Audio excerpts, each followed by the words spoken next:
On Christmas Day, my daughter called and told me not to come because her husband's family was upper class and they said I wasn't on their level. I didn't argue. I just hung up and went back to my office.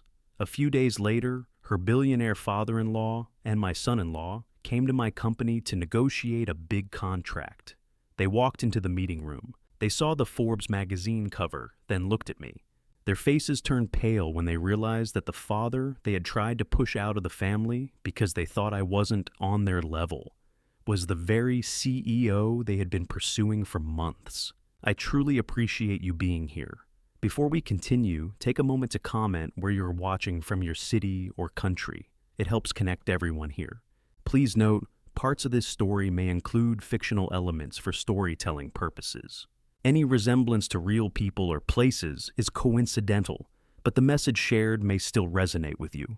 The snow started falling sometime around 8, the kind of slow and quiet snowfall that Lake Michigan seems to pull out of the sky on Christmas Eve, like it's been saving it all year, just for this. I was sitting alone in my office on the 42nd floor.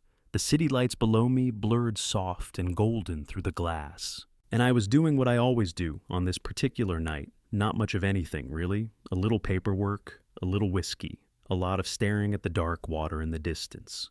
I have never been able to explain why I come to the office on Christmas Eve instead of going home. The apartment is nicer objectively, warmer, but there's something about this room at this hour on this particular night that I find I can't leave behind. Maybe it's the height of it, the way the city looks from up here when the snow is falling, and the whole grid of it goes soft at the edges. Maybe it's just habit. 22 years is long enough for anything to become a ritual, even solitude. 22 Christmas Eves. That's how long I've been doing this alone, ever since Margaret. The office was quiet in the way that only large buildings get quiet after hours, not silent, but settled like the whole place had exhaled and was just breathing slowly until morning. I'd sent everyone home by 4. There was no reason for any of them to be here, and I've never been the kind of man who keeps people away from their families just to prove a point about dedication. The work would be there in January. The holidays wouldn't. The whiskey glass was still half full. I wasn't drinking so much as holding it the way you hold something familiar when your hands don't know what else to do. It was a good whiskey, the kind that doesn't need to announce itself. Margaret had always teased me about spending money on whiskey I barely drank. You just like having it there, she'd say. It's a prop. She wasn't wrong. She rarely was about the things that mattered. On the corner of my desk, in a simple wooden frame I'd had for longer than I could remember, was a photograph. Margaret young and laughing in that way, she had like whatever was funny was the funniest thing that had ever happened in the history of the world. Not a polished laugh, not the kind people perform for cameras. The real one, the one that started somewhere deep and worked its way out before she could decide whether to let it. And in her lap, a small girl with dark eyes and her mother's smile 5 years old and completely unaware that the camera was pointed at them. Natalie, my daughter, the reason I'd rebuilt everything that once fell apart. I was looking at that photograph when my phone buzzed against the desk. I glanced at the screen. Natalie. I answered before the second buzz. Hey, sweetheart. There was a pause, not long, maybe 2 seconds. But I've spent enough time in rooms where decisions get made to know that a 2-second pause before someone speaks usually means they've been practicing what they're about to say. I know that pause the way you know the sound of weather changing. Hi, Dad. Her voice was warm. It was always warm. That was one of the things about Natalie. She had her mother's gift for making the hard things sound gentle. Not dishonest, just careful. I'm glad I caught you. Are you at the office? Where else would I be on Christmas Eve? I said. It wasn't really a question. She laughed softly. Then the warmth shifted just slightly the way a room shifts when someone opens a window somewhere down the hall. You don't feel a draft exactly. You just know something changed. Dad, I've been meaning to talk to you about the holidays, about Christmas dinner. Okay, I said. Derek's family does things a certain way. The Hargroves, they were very particular about gatherings. It's formal, and it's a different world, honestly. I just think she stopped, started again. I don't want anyone to feel uncomfortable, including you. I didn't say anything right away. I was looking at the photograph on my desk, Margaret laughing, Natalie at 5, not yet knowing what the world would ask of her. I thought about that little girl and tried to find the thread between her and the woman on the phone, and I could find it. I could always find it, but tonight it felt longer than usual, like the distance between 2 points that were once the same place. I think it would just be better this year. Natalie continued, her voice dropping lower. If it's just Derek's family, we'll do something in January, just the two of us. I promise. Somewhere nice wherever you want to go. The snow outside was coming down a little heavier now, soft and indifferent the way weather always is. I understand, sweetheart, I said. Yeah, don't worry about it. Another pause, shorter this time. I love you, Dad. I love you too, Natalie. The call ended. I set the phone face down on the desk and sat very still for a moment. I wasn't angry. That's the thing I want to be clear about even now looking back. Anger would have been simpler. Anger has an edge to it, something to push against. What I felt was something older and quieter, a kind of tired that doesn't come from working late or sleeping poorly. The kind that settles in when you realize the distance between you and someone you love has been growing so slowly and for so long that you can't even point to the moment it started.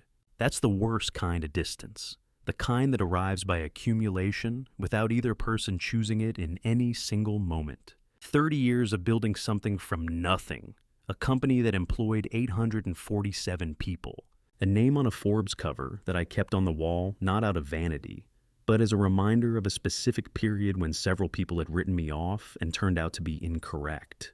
And my own daughter thought I'd make the wrong people uncomfortable at a dinner table. I picked up the whiskey glass and set it back down without drinking. Outside, Chicago went on, doing what Chicago does, indifferent and luminous and relentless the way great cities always are. The snow kept falling. The lake sat dark and still at the edge of the world. After a while, I reached down and opened the bottom drawer of my desk. Beneath a folder of year-end reports and a spare set of cufflinks, Margaret had given me one birthday silver, simple, the kind she knew I'd actually wear. There was an envelope. Old, the paper gone, the color of cream left too long in coffee, her handwriting on the front in the careful cursive she had learned from her mother and never lost. Robert, just my name.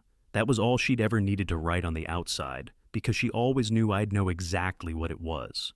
She wrote it in 2001, a year before she passed, when she still had time and clarity and things she needed to say. I'd read it once in 2002, sitting in a much smaller office with a much emptier life, and I'd had to put it away because some words land too hard to carry all at once. I'd meant to go back to it, the way you always mean to go back to the things that matter most, and somehow never quite do not out of avoidance, but out of a quiet understanding that you're not yet the person who can read them the way they deserve to be read. I held the envelope in both hands for a moment, felt the weight of it not heavy, just present, the way a held breath is present. Then I placed it on top of the desk beside the photograph of Margaret and 5-year-old Natalie. And I sat there in the quiet looking at her handwriting until the snow outside had buried the last of the evening light. I didn't open it. Not tonight. I turned off the desk lamp, pulled on my coat, and left the office the way I always leave it on Christmas Eve, quietly, without making a fuss, the same way I do most things that matter to me. Down the hall, past the empty desks and the dark screens, past the conference room, where tomorrow's problems were waiting patiently in their folders. The elevator doors opened and I stepped in.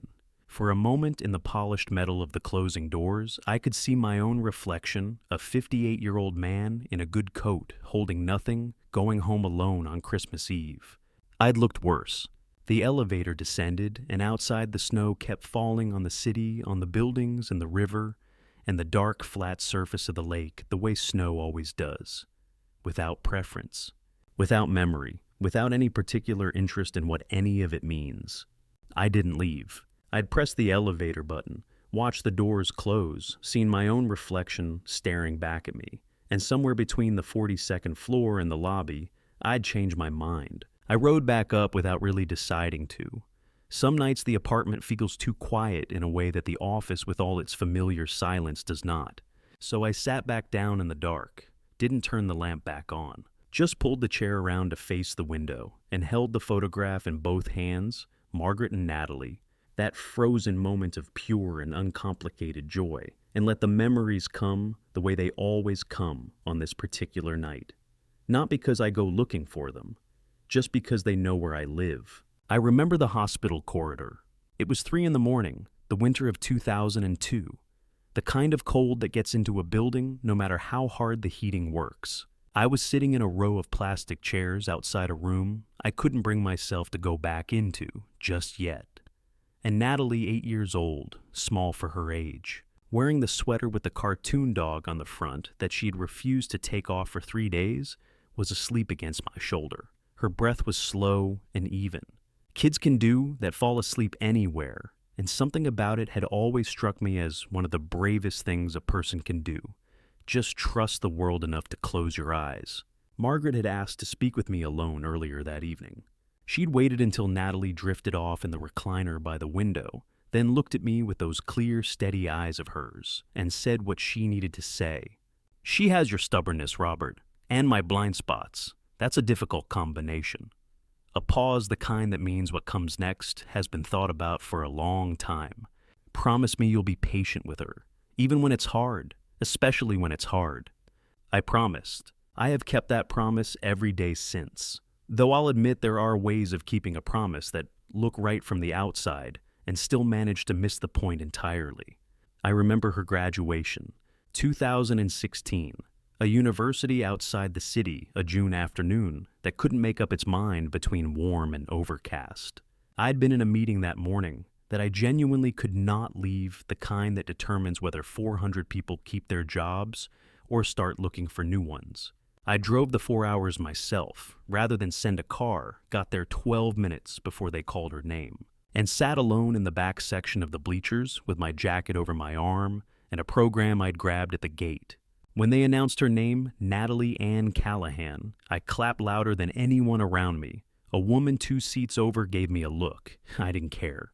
Natalie never knew I was there. I didn't tell her. She had friends around her, people her own age, and I didn't want to make it about me showing up. I just needed to be there. There's a difference, even if it's one I've never been very good at explaining. I remember the wedding, 2020. A Saturday in early October, one of those autumn days in the Midwest that feels like a gift, the air clean and sharp, the trees at their best. The ceremony was held at a country estate outside the city, the kind of place where everything is cream and gold and perfectly arranged. I wore the charcoal suit Margaret had picked out for me years before, the one she'd said made me look like I meant business without trying too hard. I sat in the front row because that's where they put the father of the bride, and I watched my daughter walk down the aisle, looking more like her mother than I'd ever seen her look before. The specific joy and specific grief of that moment, only a parent who has raised a child alone can fully understand it, I think. Derek met me at the reception. He shook my hand with the practiced ease of someone who had shaken a great many hands and learned exactly how much pressure communicates confidence without aggression. His eyes moved past my shoulder, almost immediately scanning the room behind me, cataloging something more interesting on the other side of the tent. I noticed. I filed it away. And then I let it go, because Natalie was happy, and her happiness had been the organizing principle of my life for a long time by then. That was my first mistake. Not the only one, but the first one worth naming. Because here is what I understood. Sitting alone in the dark on the 42nd floor, with my daughter's voice still fresh in my ear, I had spent 22 years protecting Natalie from everything difficult. Every hard conversation, every complicated truth, every version of myself that might have required explanation. I gave her safety and stability and every material thing she needed, and I kept the rest. The struggle, the story, the man behind the company, entirely to myself. I thought I was protecting her. What I was actually doing was disappearing. You can be present in every room and still be invisible to the people you love most, if you never let them see past the surface of you. I had become somewhere along the way a man my own daughter didn't fully know. And if she didn't know me, really know me, then how could I blame her for failing to imagine what I'd built, or what it cost, or what it meant? I couldn't. That was the thing sitting heaviest in my chest as I finally stood, set the photograph back in its place on the corner of the desk, and pulled my coat on for the second time that night. The snow was still falling when I reached the parking garage. My truck, an old Ford pickup I'd driven for 9 years, because it ran well, and I'd never had much patience for acquiring things I didn't actually need, was the only vehicle left on the executive level. I sat behind the wheel for a moment before starting the engine. The garage was very quiet, just the low hum of the ventilation system and the distant sound of the city doing what cities do, indifferent to anyone sitting alone inside them. 22 years of promises kept. And still somehow, my daughter had grown up not knowing who her father was. I thought about the envelope still sitting on my desk upstairs, Margaret's handwriting, her careful cursive, my name on the front. I'd placed it there beside the photograph before I left, and hadn't opened it same as every year. The time for that wasn't tonight. I knew that the same way I knew most things I couldn't fully explain, just a settled certainty that the right moment hadn't arrived yet. That I wasn't yet the person who could receive whatever was inside it the way it deserved to be received. Maybe next year, maybe sooner. I started the truck and pulled out into the night. The city spread wide and bright around me, the snow softening every edge, the streetlights haloed gold through the windshield. I drove the way I always drive when I'm thinking steadily without music, both hands on the wheel. The south side was quiet at this hour, the streets mostly empty. Just the occasional cab, the occasional figure moving quickly through the cold with somewhere to be. 22 Christmas Eves alone. And tonight had felt different from the others, though I couldn't have said exactly why. Heavier in some ways, clearer in others. Like a question I had been carrying for a long time had finally decided to make itself legible. I didn't have an answer yet, but I knew driving home through the snow with the city glowing around me and my daughter's voice still somewhere in my chest, that something had shifted, that the long, careful patience I'd been practicing with her with myself, with the particular silence that had grown up between us, was approaching the end of what patience alone could accomplish. There are things you can wait out, and there are things that, if you keep waiting, stop being possible. I turned onto my street and parked and sat for another moment before going inside. The snow was still falling, quiet, steady, without any interest in what it meant to anyone below. I got out of the truck and walked through it and went home. 2 days after Christmas, Chicago had stopped pretending the holidays were still happening. The decorations were still up, they always are. That awkward stretch between the 25th and New Year's, when the city looks festive but feels like it's just going through the motions. But the streets had that purposeful, slightly grim energy of people who had eaten too much, slept too little, and were quietly relieved to have somewhere to be again. I was one of them. I pulled my old Ford pickup into the parking structure at 6:45 in the morning, the same time I've been pulling in for the better part of 2 decades, and took my usual spot near the stairwell on the executive level. No reserved sign, no placard with my name. Just a corner space that the parking attendants had quietly kept clear for years, because they knew my habits, not because anyone told them to. I've always preferred it that way. Callahan Holdings operates out of the 42nd floor of a building on Wacker Drive. Not the tallest in the city, not the most famous address, but with a view of the river and the lake that on clear mornings makes you remember why you chose Chicago in the first place. The company's name appears on the lobby directory in modest lettering. My name does not. That was a deliberate decision made early on, and I've never had cause to revisit it. Marcus Webb was waiting at the elevator bank when I came up from the parking level. He is my chief operating officer, has been for going on 15 years, and is one of approximately 4 people on earth I trust without reservation. He's 45, with the kind of steady, unhurried manner that makes people in meetings instinctively calm down. He was holding 2 cups of black coffee, the real kind from the place 2 blocks over, and wearing the expression he wears when he knows something I haven't asked about yet. "It's Merry Christmas," he said, handing me a cup. 2 days late, I said. I was being generous with the definition. We walked through the floor together, the way we do most mornings. Not because either of us needs the walk, but because it's the best way I know to take the temperature of a place. 847 people work for Callahan Holdings across 3 offices, and roughly 200 of them were at their desks this morning. They greeted me by name as we passed. Not Sir, not Mr. Callahan, just Robert. I'd made that request on the first day and repeated it firmly enough over the years that it had stuck. Marcus ran through the end-of-year numbers as we walked 3 major projects in final stages. 2 contracts pending signatures in the first week of January. 1 situation in the Ohio office that needed attention, but nothing that couldn't wait until the 3rd. I listened and asked the questions that needed asking, and by the time we reached my office at the end of the hall, I had a complete picture of where things stood. I stopped as I always stop in front of the frame magazine cover mounted on the wall just outside my office door. A financial publication from 2010-15 years ago, now with a photograph that caught me in profile mid-conversation with someone off-frame.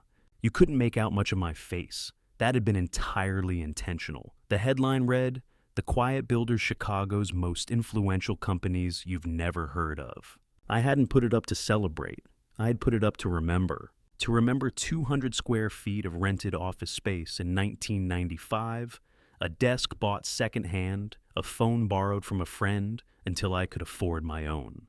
And the specific feeling of starting over from nothing with a pregnant wife and a determination that the next version of this would be built differently, quietly, carefully, on foundations that couldn't be taken from me. Marcus watched me look at it the way he always does. "You going to tell me how Christmas was?" he asked, settling into the chair across from my desk. I sat down and picked up my coffee. "Natalie called." "Good. She asked me not to come to her husband's family Christmas." Marcus was quiet for a moment. He's good at quiet, knows when to fill it and when to leave it alone. He left this one alone. "She was polite about it?" I said. "The Hargroves have a certain way of doing things. She didn't want anyone to feel out of place." I set the cup down. "She meant well." "I'm sure she did," Marcus said in the tone that means that he has a much stronger opinion than the one he's expressing. I said. He nodded, dropped it. That's another thing I value about Marcus. He knows which battles aren't his to fight. I looked out the window for a moment. The river below was moving slow and gray between its banks, the surface of it dull under the overcast sky. December in Chicago has a particular quality after the holidays, stripped of its pageantry back to its honest self. Cold, flat, unbothered. I find it easier to think in honestly than any other time of year. The truth was I hadn't slept well. I'd driven home through the snow on Christmas Eve with my daughter's voice sitting somewhere in my chest, and I'd lain awake in the apartment for a long time afterward, running through the same set of thoughts I'd been running through for months. The distance between Natalie and me hadn't arrived all at once. It had accumulated the way debt accumulates, the way weather accumulates, slowly enough that each individual change was easy to explain away, and only the total was impossible to ignore. She'd been happy at the wedding. That much I was certain of. The happiness had been real. I know my daughter well enough to know the difference. But happiness and clarity are not the same thing, and a person can be genuinely content inside an arrangement they don't fully understand. I knew that from experience. I had spent a significant portion of my own life making exactly that mistake. I set down the coffee and turned back to the desk. "Ohio," I said. "Walk me through it." Marcus opened his folder, and we moved on. The way you move on from the things you can't yet address, not dismissing them, just setting them to the side where they'll keep until you're ready. We worked through the scheduling conflict, talked through the acquisition question, covered 3 items on the January calendar that needed decisions before the 1st. It was good ordinary work, the kind that has its own rhythm once you're inside it. We were 20 minutes in when Marcus reached into the inside pocket of his jacket and placed a business card on the edge of my desk. "Before I forget," he said, "this has been sitting in my pending file since April. They have reached out 11 times, calls, letters, 1 in-person visit to the lobby that I had Sandra redirect." He nodded at the card. "I kept putting them off because the timing never felt right. But at some point, not responding starts sending its own message." I picked up the card. Heavy stock, simple design, the company name in clean serif type. I read it, set it down, read it again. The name meant nothing to me, not yet. Just 2 words on a piece of cardstock, a company I'd never had reason to think about before this moment. And yet something about the persistence of it, 11 contacts over 8 months, the in-person visit, the consistency of the effort registered in the back of my mind as something worth noting. In my experience, that kind of sustained attention usually means one of two things. Either someone genuinely believes there's a deal worth making, or someone wants something they haven't said out loud yet. Either way, it was worth knowing which. 8 months, I said. Why so persistent? Marcus leaned back with the expression of a man who had been asking himself the same question. That's exactly what I'd like to know. I turned the card over. Nothing on the back, just the name, the address, a phone number. I placed it in the top right drawer of my desk and pushed it closed. Not today, I said. Fair enough, Marcus said and reached for his coffee. Outside, the river moved gray and slow between its banks, and the city was already reassembling itself after the holidays, putting away the sentiment, picking up the pace the way it always does. Reliable as January, indifferent as weather, I had work to do. I got to it. The first week of January has a particular feeling in the business world, a collective clearing of the throat, everyone pretending the holidays didn't happen, while quietly relieved they're over. Calendars fill back up. Inboxes that went untouched for 10 days suddenly demand attention. The city outside my window shifts from festive to functional, and I find I prefer it that way. Marcus came in on a Wednesday morning with a thin folder and an expression I've learned to read over 15 years of working together.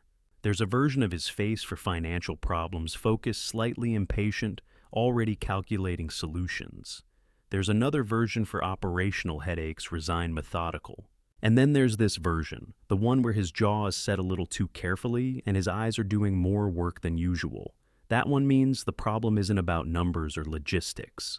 That one means it's about people. He set the folder on my desk without preamble and sat down. Whitfield Construction pulled out of the North Side contract, he said. Signed agreement 3 weeks from completion on the preliminary phase. They walked. Whitfield was a small but reliable firm we'd partnered with on a modest commercial development. The kind of project that doesn't move the needle much financially, but matters because it represents a relationship, a handshake, a word kept. I'd worked with their director, a steady man named Gerald Whitfield, for going on 6 years. And Gerald doesn't walk, I said. Gerald walked, Marcus said. The reason he gave was vague enough to be meaningless. Something about internal restructuring and reallocating capacity. I've heard that excuse from companies that are genuinely struggling, and from companies that have been gotten to. Gerald's firm isn't struggling. So someone got to him. That's what I thought, so I looked into it. Marcus opened the folder and turned it to face me. One of my contacts at Gerald's bank mentioned that Gerald had received a call about 2 weeks before Christmas. Whoever called told him that Callahan Holdings was experiencing significant internal financial strain, that you were no longer effectively managing day-to-day operations, that signing a long-term agreement with us at this stage would be a considerable risk to his firm. I read the summary page, then I looked up.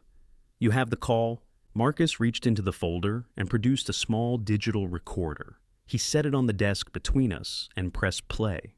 The voice on the recording was clear and confident, the kind of voice that belongs to someone who has spent years in rooms where confidence is currency. It spoke smoothly with the measured cadence of a man delivering a rehearsed concern rather than a genuine one, painting a picture of a company quietly unraveling at the top. Very sorry to have to share this. Just thought you should know before committing. That sort of thing. I listened to the whole thing without moving. There's a phenomenon I've noticed over the years. Certain voices have a quality that stays with you even after a single encounter. The way a particular piece of music can surface in your memory months after you've heard it. Something in the timbre, the rhythm of the phrasing, the specific way consonants land. This voice had that quality. I'd heard it before. Briefly in passing at a large gathering, with a great deal of ambient noise and no particular reason to pay close attention. The wedding, 4 years ago.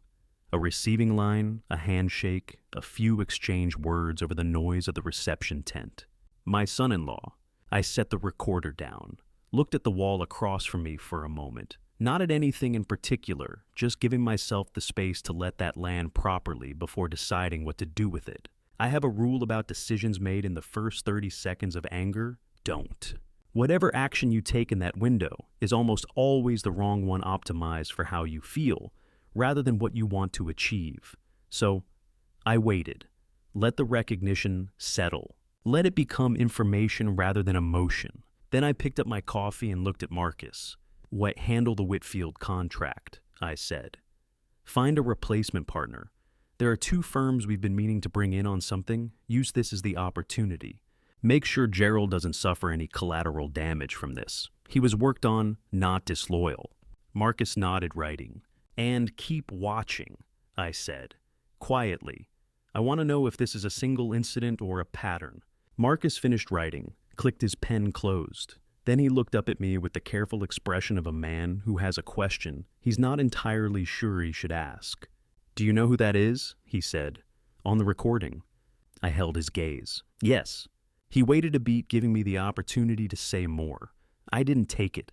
Understood, he said. He stood, gathered the folder, and headed for the door. When it closed behind him, I sat with the silence for a moment. There are things you cannot unsee once you've seen them. Pieces of a picture that once placed make the whole image shift into something you can't unrecognize. I had spent 4 years choosing to interpret Derek's behavior, the distractedness, the practiced charm, the way his eyes move past you as the ordinary social habits of a certain kind of ambitious young man. Superficial. Not worth examining too closely. I wasn't going to make that mistake again. I opened the top drawer and took out the business card Marcus had given me the week before, turned it over in my hand, set it on the desk. Then I pulled a blank sheet of paper from the tray beside my keyboard, picked up a pen, and wrote one word in the center of the page in block letters. Hargrove. I drew a line beneath it, then another. I slid it into a fresh manila folder, wrote nothing on the tab, and placed it in the filing drawer on the left side of my desk, the one I keep for things that don't belong in the regular system yet. The one that means not finished, not forgotten, not ready to act on, but watched. Outside January was doing what January in Chicago always does, making itself impossible to ignore. The wind off the lake had picked up overnight, and even 42 floors up, you could feel the building lean into it just slightly. The way old structures do, when the weather reminds them what they're made of. I put the business card in the folder with the paper, closed the drawer, got back to work. The weekend came quietly, the way winter weekends in Chicago always do not with any announcement. Just a slow graying of the sky and the particular stillness that settles over the city when most people have somewhere warm to be. I drove south on a Saturday morning, the old Ford moving through streets that grew quieter the further I got from the loop. The south side looked the way it always does. In January, bare trees, salted sidewalks, corner stores, with their lights on against the pale morning. I'd lived in that neighborhood for 11 years, back when the rent was something a construction foreman could manage. That was before Callahan Holdings existed as anything more than a name I'd written on a legal pad at the kitchen table. I still own the house. People find that strange. My accountant mentioned it once very carefully, the way people mention things they consider mildly irrational. I told him some things aren't on the balance sheet. He didn't bring it up again. I parked in front and sat for a moment before getting out. The house looks the same from the outside. Same dark shutters. Same narrow front porch. The city repaved the street sometime in the last decade, but the crack in the sidewalk near the gate, the one Natalie used to hop over as a child, always with both feet, always announcing it that crack is still there. I don't know why I notice that every time. I just do. Margaret's garden runs along the left side of the house, between the brick wall and the front window. In spring, it fills in fast. She planted things that come back on their own perennials, because she said she didn't want a garden that needed to be convinced to grow every year. In January, it's just bare stems and a thin layer of snow pressed flat by its own weight. I brought a thermos of coffee from the place near my apartment. I pulled the collar of my coat up and sat on the porch step, the way I always do, facing the garden. This has been my habit for 22 years. I don't fully understand it myself. I don't believe in the idea that the dead can hear us. I've never been the kind of man who finds comfort in that thought. But I've found that talking out loud, even into empty winter air, does something useful. It forces me to put things in order, to say them plainly, to hear how they sound when spoken rather than just circling in my head. So I talk. I told her about the Christmas call, about Natalie's voice, careful, apologetic in tone, firm in meaning, about the exact words "it would be better if you didn't come." I said them out loud there on the porch step, and they didn't feel any smaller for being spoken. If anything, they felt more precise. Natalie is 30 years old. She made a choice. She made it quietly, and she made it clearly, and I had told her I understood. I told Margaret about Derek. I kept it factual, the way a voice on a recording can be recognized, how certainty settles in without drama when you already know something is true. I told her about the contract that dissolved the manufactured rumors, the business card I'd filed away, the name I had written down twice and underlined. Then I stopped talking for a while and just held the thermos. There's a particular quality to silence in that garden. The city is never completely quiet. There's always a distant sound, a train, a truck, someone's radio. But the garden seems to absorb a layer of it, the way heavy fabric absorbs sound. Margaret chose this house partly for that reason. She said it felt like a place where you could actually think. I was thinking about a conversation we had when Natalie was 6 or 7. She'd come home from school upset about a friend who had lied to her a small thing, the way children's conflicts always are and aren't. Margaret sat with her for a long time. I remember watching from the doorway, not wanting to interrupt. Later, when Natalie was asleep, Margaret said something I didn't fully understand at the time. You can't keep building walls around her, Robert. She has to learn to see people for who they actually are. That's not something you can do for her. I'd thought she was talking about Natalie's friend. Looking back, I'm not sure she was only talking about that. I've spent a long time protecting Natalie from difficulty. Not in ways that were obvious. I wasn't the kind of father who hovered or intervened. But I absorbed things quietly. Problems that could have reached her, I redirected. Conversations that might have complicated her picture of me, I didn't have. I thought I was giving her stability. I wonder now if I was giving her a version of me that wasn't complete enough to be useful to her. She doesn't know who I am. Not fully. She knows I work in real estate. She knows I'm comfortable. But the scale of it, the years of it, the specific shape of what I built, none of that is something she ever asked about, and I never offered it. I thought I was waiting for the right moment. I'm not sure that moment ever came, or that I was ever the one who should have initiated it. The question I kept coming back to, sitting there in January, cold with lukewarm coffee, was whether that silence had cost her something, whether growing up without a clear picture of where she came from had made it harder for her to recognize what she was walking into. I didn't have an answer. The garden didn't offer one. The bare stems didn't move. But I knew what Margaret would say because she said it more than once in more than one context, and she meant it every time. Stop asking what you did wrong. Start asking what you're going to do next. Not as permission to stop caring, not as a way of moving on without accounting, just as the only direction that's ever actually available. The past is settled. The next hour isn't. I finished the coffee. I sat a few minutes longer. A cardinal, the only real color in that garden in January, landed on one of the bare stems, looked at nothing in particular, and left. I was thinking about what the next step looked like when my phone buzzed against my coat pocket. Marcus. I answered on the second ring. His voice was quiet and even, which was how I knew it was serious. Marcus Webb doesn't lower his voice unless something requires it. Sir, Derek has made a significantly larger move. You're needed at the office. I looked at the garden one more time. The stem where the cardinal had been was still trembling slightly. I'll be there in 40 minutes, I said. I capped the empty thermos, stood up from the porch step, and walked back to the truck. If you're still here, leave a quick comment so I know you're with me.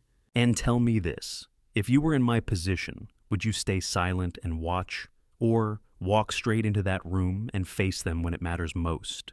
And just a quick note before we continue, parts of what you're about to hear may include fictional elements added for storytelling. If it's not for you, feel free to stop here. But if you stay, you'll understand why this moment changes everything. Marcus was already at his desk when I arrived at the office that Saturday afternoon. He had his coat still on, which told me he'd come in the moment he found out. He's been with me long enough that I don't need to ask him to explain. I just sat down across from him and waited. It took him about 4 minutes to lay it out. The gala, the one they call the Chicago Winter Charitable Evening, the largest fundraiser of its kind in the city, had been in the works for months. I've supported it quietly for 7 consecutive years through the Callahan Foundation, which operates entirely separately from my business holdings. The foundation handles contributions to housing initiatives, early education programs, and workforce training. It has its own board, its own administrative staff. My name is attached to it in the filings, but publicly we've always kept it understated. That was a deliberate choice, and it suited me fine.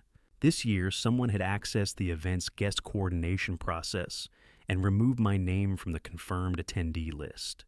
Marcus had discovered it when the event organizer reached out to his office, confused, apologetic, because they had already printed the program. The foundation was listed as the evening's largest contributing sponsor. The name Robert Callahan was supposed to appear in the official remarks. And someone, through a series of coordinated messages to the organizing committee, had made the case that there had been a clerical error, that I would not be attending, and that any formal acknowledgement should be redirected. The organizer had found Marcus's contact information through older correspondence and called him directly to verify. Marcus set a printed copy of the message chain on the desk between us. I read through it once. The language was careful, plausible enough to have worked, if the organizer hadn't thought to double-check. The sender had used a third-party address that didn't trace back to anything obvious. But the timing and the specific knowledge of the Foundation's internal correspondence schedule told its own story. I slid the papers back across the desk. "Is the event still tonight?" I asked. 7 o'clock, Marcus said. "The grand ballroom at the Langham." "And then we go," I said. "I'll need a car by 6. He nodded once and didn't ask anything further. The Langham sits on the river, and in January the walk from the car to the entrance is brief and very cold. Marcus and I arrived 11 minutes before the program was scheduled to begin. I wore the same dark suit I keep at the office for occasions that require one no boutonniere, no event badge. I don't find it necessary to announce what I am in a room where most people already know, and in rooms where they don't, the suit is enough. The ballroom was full, 300 people, perhaps a few more. Round tables, low candlelight, the kind of orchestrated elegance that costs a significant amount of money to make look effortless. I recognize most of the faces, not all by name but by category. Developers, attorneys, foundation board members, city officials. People I dealt with across tables and across the years. I was scanning the room when I saw her. Natalie was standing near the far end of the hall, close to one of the high windows that looked out onto the river. She was wearing a green dress, deep green, not the bright kind, and her hair was pinned up. She looked like her mother, in a way that still catches me off guard sometimes, even after all these years.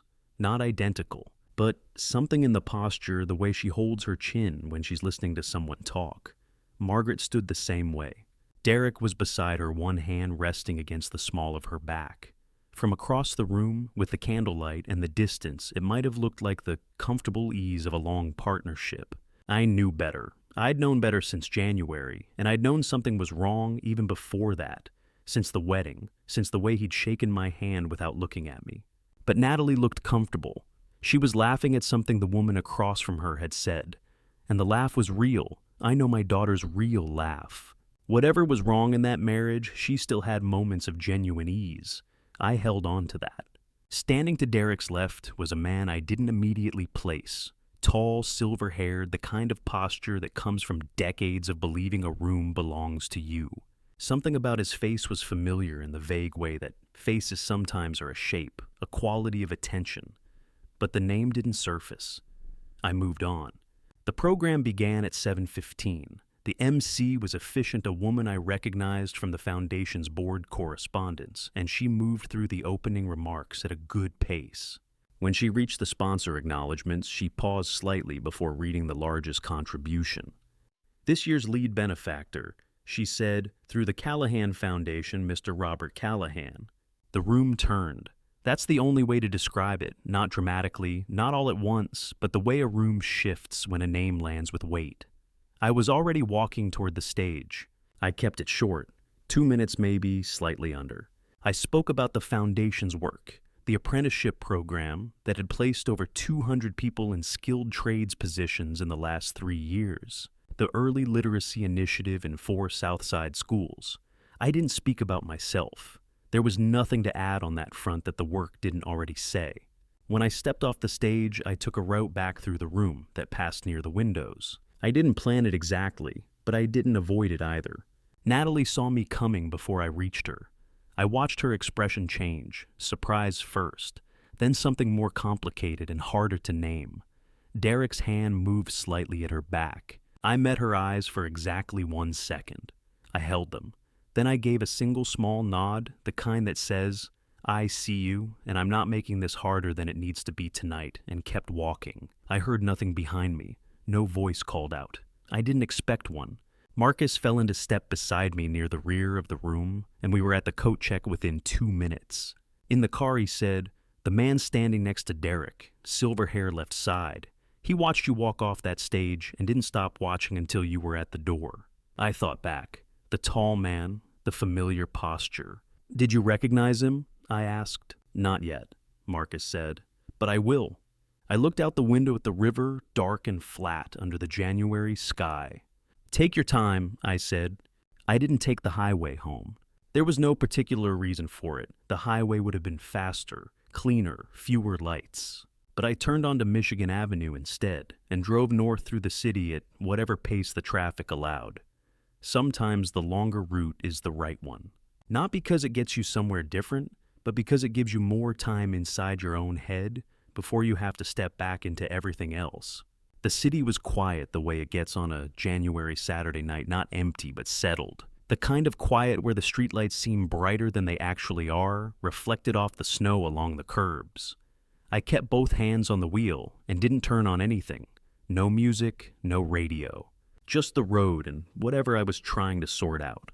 I was thinking about 1 second. That's all it had been, 1 second of eye contact across a ballroom floor. But I've learned over a long time, and in a lot of different rooms, that 1 second is enough to carry a considerable amount of information if you know how to receive it. Natalie had looked at me, and I'd seen something I wasn't prepared to name yet. It wasn't embarrassment. It wasn't the particular stiffness of someone caught in a situation they had engineered. It was something with more layers to it, something I needed more time with before I started drawing conclusions. I was still working through it when my phone rang. The number on the console screen was Natalie's. I answered through the car speaker and kept my eyes on the road. "Dad." Her voice was different from the Christmas call. That one had been rehearsed. I'd heard it in the cadence and the careful spacing between phrases. This one wasn't. This was the voice she uses when something has cut through whatever she'd prepared to say, and she's speaking from somewhere closer to the surface. "Why didn't you ever tell me about the foundation?" "We expressed in besarst." I let a moment pass before I answered. Would it have mattered, Natalie? It wasn't meant as a deflection, though. I understood it could sound like one. I genuinely didn't know the answer. I hadn't kept it from her deliberately. It simply hadn't come up in the kind of conversations we'd been having for the last several years, which were conversations about scheduling, about logistics, about the surface details of two lives that had grown increasingly parallel rather than intersecting. She didn't answer right away. The silence stretched long enough that I checked the speaker to make sure the call was still connected. It was. When she spoke again, her voice had shifted. Not in content, she hadn't found her way to whatever the real sentence was, but the quality of it changed. Faster, lower the words pressed a little closer together. "I have to go, Dad." The call ended. I drove 2 more blocks before I pulled to a stop at a red light. I sat there after the light changed, and a car behind me tapped its horn once before I moved. That pattern, the abrupt ending, the voice dropping the sudden retreat, I'd noticed it before. Not once or twice, but across enough occasions over the last couple of years that it had registered without my quite allowing myself to look at it directly. The Christmas call. A birthday dinner 2 years ago where she'd excused herself mid-sentence to answer a message. A phone call sometime last spring where she'd said, "Give me 1 minute," and the minute had stretched to 20 before she texted to say something had come up. Each one individually had been easy enough to set aside. People are busy. Conversations get interrupted. I hadn't wanted to see a pattern where there might only be coincidence. But standing outside a ballroom tonight, I had watched my daughter's face across a crowded room for exactly 1 second. And the thing I'd seen there wasn't a daughter who had made choices she stood behind. It was a daughter who was holding something carefully, the way you hold something you're afraid of dropping, not because it belongs to you, but because you've been told it's yours to carry. I know that look, I've seen it in enough different faces, in enough different professional situations to recognize it when it appears. People who are free make eye contact and hold it. People who are carrying something they didn't choose look at you for a moment and then they look away. And the looking away is the real communication. Natalie had looked at me for 1 second and then looked away. I had been telling myself for months that her choices were her own, that my job was not to intervene, not to read too much into the spaces between her words, not to impose my understanding of a situation onto a life that wasn't mine to interpret. That was still true. It remained true. I wasn't ready to call what I was feeling anything more than a quiet, unverified unease, the kind that sits in your chest without a name and asks only to be taken seriously. But I was taking it seriously now. I parked outside my building just after 9. I sat in the truck for a few minutes after I turned the engine off. The building's entrance light threw a narrow yellow stripe across the snow on the sidewalk, and I watched a man walk through it with his hands in his pockets, his breath visible in the cold, and I thought about what it costs to stay quiet when quiet is the wrong choice. I pulled out my phone and called Marcus. He answered on the second ring, which meant he was still awake and still working, which was not surprising. A morning would work better, I said, but I need you to look into something for me. Of course, he said. Is this about Hargrove Capital? I've got another thread I've been following on the... No, I said, something else. A pause on his end. Marcus has been with me long enough to know when something else means something I'm not ready to say out loud yet. He didn't ask me to be more specific. It's 7 o'clock, he said. 7 o'clock, I confirmed. I got out of the truck and walked through the yellow stripe on the sidewalk, hands in my coat pockets, into the building. Whatever I was trying to name was still unnamed, but I'd stopped walking past it. That was enough for tonight. Late January in Chicago has a particular quality that the other winter months don't quite match. December is cold, but it carries the weight of the holidays, the lights, the sense that people are moving towards something. February, at least, has the consolation of being nearly over. January just is flat gray, unrelenting, with no ceremony to soften it. It was that kind of morning when Marcus came into my office and set a folder on the desk that was noticeably thicker than the one from 3 weeks prior. He didn't say anything at first. He poured coffee from the carafe on the side table for himself, as well as for me, which he only does when he expects the conversation to take a while, and he sat down across from the desk. I opened the folder. I read the way I've learned to read documents over 30 years of working with them, not word by word, but by pattern by structure, looking for the places where the language gets careful, where the numbers shift, where a timeline has a gap that hasn't been explained.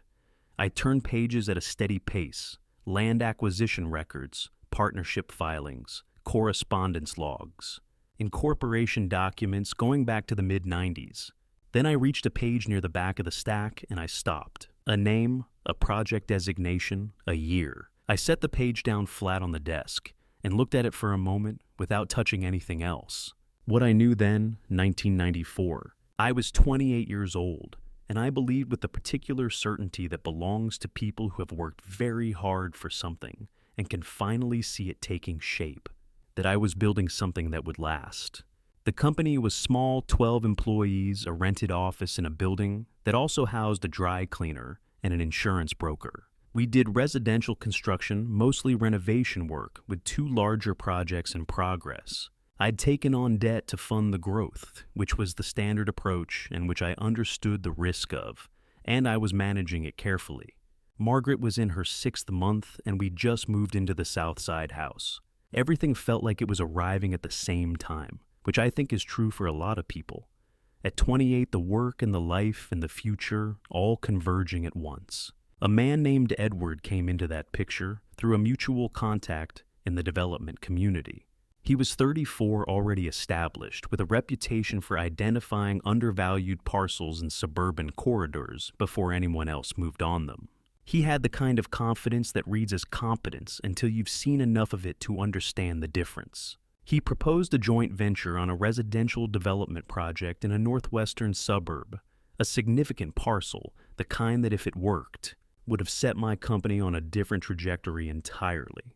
We spent 2 months in due diligence. I put in everything I had, and more committed resources, signed agreements, brought my team fully onto the project. Margaret made dinners for the late nights I spent at the kitchen table going over the numbers. She didn't complain, she rarely did. She asked good questions when I talked about it, and she listened to the answers. 6 months later, the project was gone. The main contractor pulled out. The financing structure, which I had believed to be secured, collapsed in a sequence of events that happened faster than I could respond to. The partnership agreement had provisions I hadn't fully appreciated, clauses that, under the specific conditions that materialized, left me exposed in ways that were not recoverable. The company filed for dissolution in November of that year. I was left with the debt, the rented office I could no longer afford, 12 people who needed to find other work, and a wife in her 3rd trimester who watched me sit at that kitchen table and said, very quietly, "We'll build it again, Robert. Start there." I didn't understand what had happened. I understood that I had made errors in judgment. I cataloged them, examined them, carried them with me as a set of lessons I intended not to repeat. But I had never understood the mechanism. How a project that was sound could collapse so completely. I attributed it to inexperience, to the specific dynamics of that financing structure, to the ordinary cruelty of certain market conditions. I moved forward because there was no other available direction. What Marcus found 30 years later. He let me finish reading before he spoke. That's one of the things I value about Marcus. He understands that some information needs to be received before it can be discussed. The partnership agreement had a clause in Section 14. He said that allowed the senior partner to trigger a restructuring under specific conditions.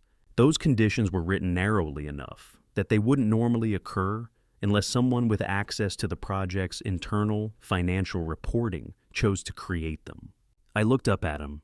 There's a consulting firm listed in the 1994 records, he continued. They provided financial oversight services to the project.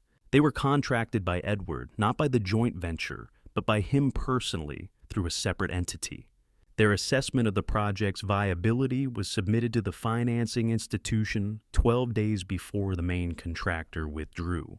The assessment was negative, significantly and specifically negative in ways that targeted the exact provisions your company was depending on. I said nothing. The parcel, Marcus said, was acquired at auction 8 months after the project dissolved. The acquiring entity was a holding company incorporated in Delaware 3 months before your project collapsed. That holding company was the direct precursor to what is now registered as Hargrove Capital.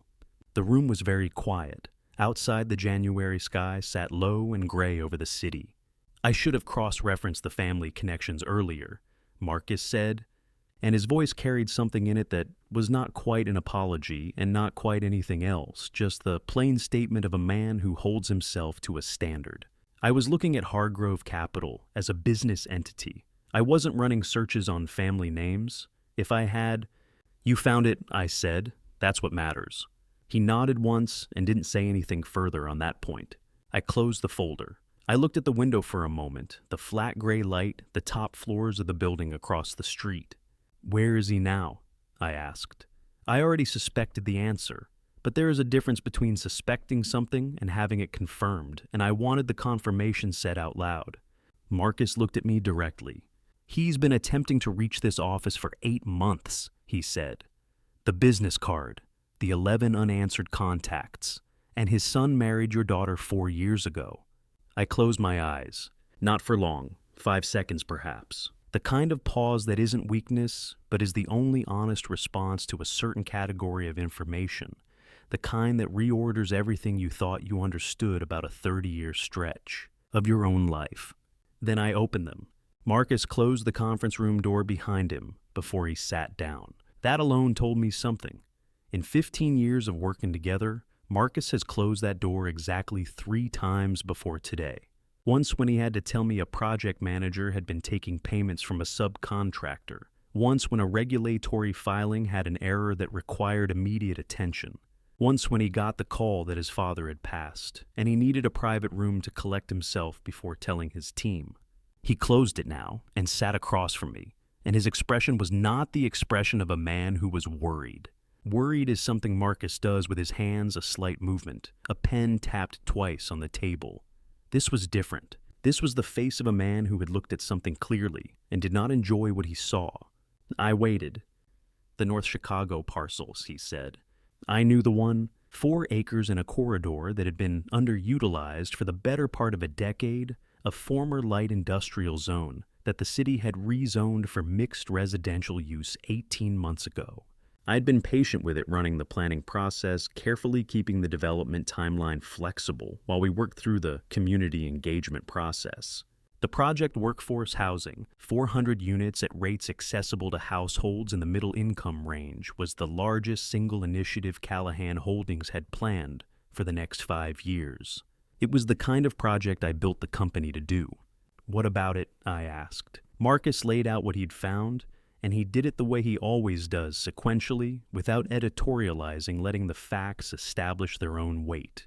Derek had been working the parcel for approximately 60 days. The approach was layered, not a single action, but a coordinated sequence. First, a series of challenges to the title documentation filed through a third-party legal entity that had no apparent connection to Hargrove Capital on its face. The challenges were technically valid minor procedural irregularities in a county transfer from 11 years ago.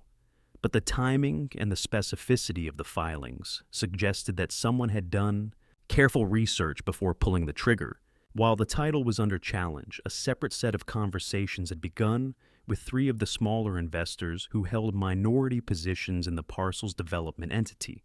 The conversations had been conducted quietly without any documentation that Marcus had been able to locate, but 2 of the 3 investors had since reached out to our office independently, within days of each other, to ask questions about the project's financial position that they had not asked before. Someone had been talking to them, someone had been raising doubts. The third piece was a set of communications Marcus had traced to a government affairs firm that Hargrove Capital retained on a retainer basis. That firm had been in contact with 2 members of the city's zoning review board.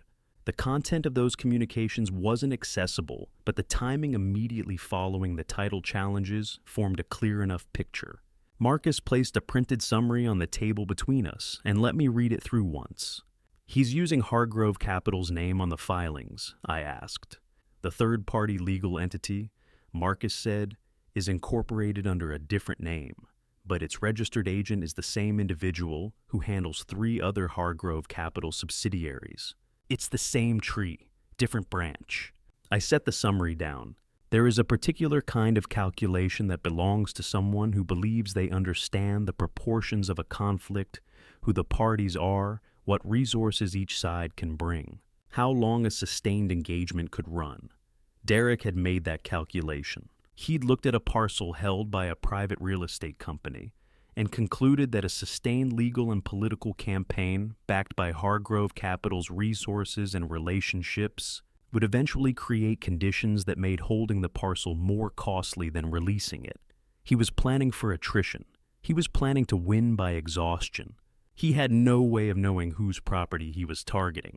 And he had no way of knowing that the name on the business card he'd been operating under had not authorized any of this. "Does Edward Hargrove know what his son-in-law is doing with the company's name?" I asked. Marcus shook his head without hesitation. "Based on what I can see, the activity is entirely self-directed. The entities involved don't appear in any documentation that would cross Edward Hargrove's desk through normal oversight. Derek has structured this to run below the threshold where it would surface in a routine review." I sat with that for a moment. Edward had spent 8 months trying to reach me. I had not taken those calls, I hadn't known who he was, and by the time I did, I'd needed time to understand what I was dealing with before I sat across from him. But Edward had been reaching out through legitimate channels, through the proper contact processes without pressure or leverage. Whatever his intentions were, and I had a significant amount of unresolved history with those intentions, he had not been running a back-channel operation. He had been waiting. His son-in-law had not been waiting. I looked at the summary on the table for a moment longer, then pushed it to the side. "I need everything, Marcus," I said. "Every document, every transaction record, every contact that can be traced, every filing, every registration, every communication that has a name or an address or a date attached to it. I won't walk into a room with a partial picture." Marcus picked up his pen. "How much time do I have?" 10 days, I said. He wrote something down, a short note, the kind he makes when he's beginning to organize a large task in his head. Then he looked up. "Walk into which room, sir?" I opened the top right drawer of the conference table. The Hargrove Capital business card was still there where I'd placed it 2 months ago. I held it for a moment, then set it on the table between us, facing Marcus. "Schedule a meeting," I said. "Tell them that the chairman of Callahan Holdings is finally ready to discuss a potential partnership arrangement." Marcus looked at the card. He looked at me. He didn't ask anything further. He picked up his notebook, stood, and walked to the door. 10 days, he said, confirming. 10 days, I said. He opened the door, and the sound of the office came back in keyboards, a distant phone. The low hum of a building that has 847 people working inside it, for reasons that have nothing to do with any of this. I looked at the card on the table and thought about a parcel of land in North Chicago where 400 families were supposed to live someday. That hadn't changed. It was still going to happen. The office empties out by 7 on most evenings. By 9, the only sounds are the building itself, the low mechanical breath of the ventilation system, the occasional elevator moving between floors, the distant percussion of the city beyond the glass. I've spent more evenings here than I could count. I know its rhythms the way, a place you've returned to so many times that it has stopped feeling like somewhere you go and started feeling like somewhere you simply are. Tonight I didn't mind the quiet. The folder sat on the desk in front of me, the complete record that Marcus and his team had assembled over 10 days of careful, unglamorous work.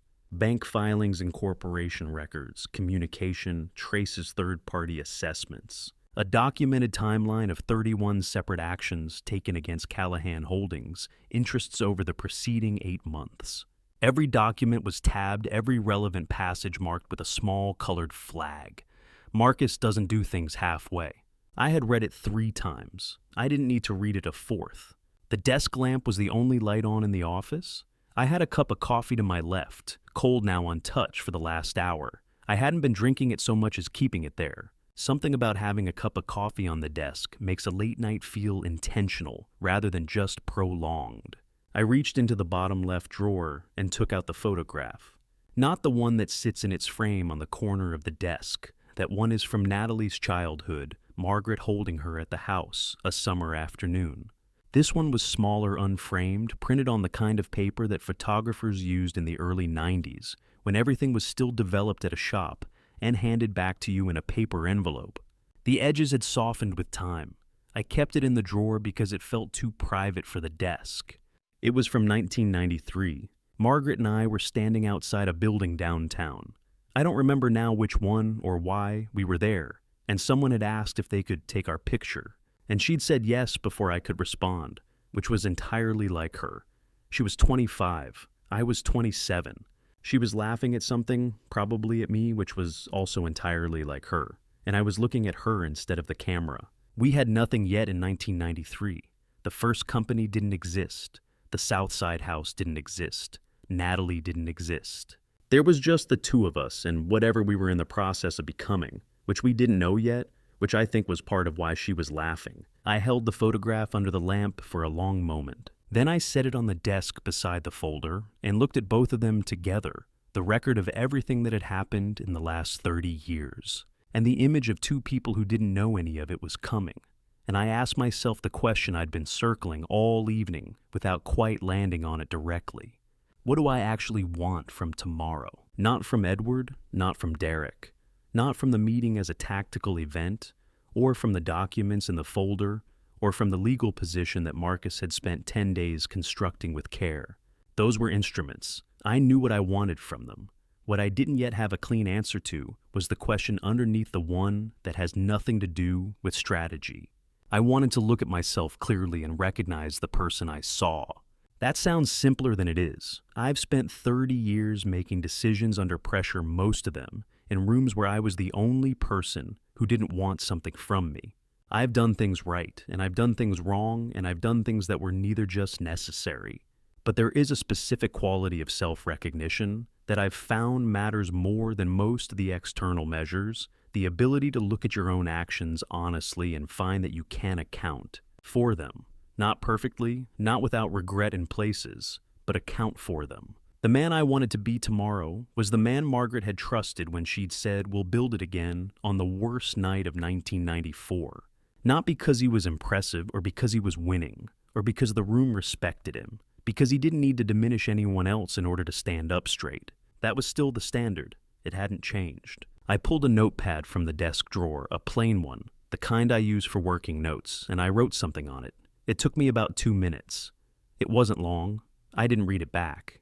I folded the paper twice, wrote nothing on the outside, and placed it in the back of the bottom right drawer behind the hanging files where I keep personal documents. I would know where it was. I stood up. The city from the 42nd floor at 10 o'clock on a February night is a particular kind of view, the lights arranged in their fixed patterns, the dark gaps where the river runs, the distant red blink of aircraft warning lights on the taller buildings to the north. I've stood at this window hundreds of times. I stood at it for a minute now, not thinking about anything specific, just being in the room for a moment before leaving it. My phone buzzed on the desk. I crossed back and picked it up. The screen showed Natalie's name. The message was short. "Dad, I heard there's a meeting tomorrow. Something about Hargrove. I don't know how you know them, but please be careful." I read it once. I read it again. She knew about the meeting. She'd said she didn't know how I was connected to the Hargrove family, which meant she didn't know that the chairman of Callahan Holdings her husband had been maneuvering against was her father.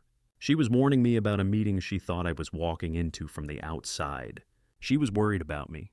Not about the outcome, not about the business, about me.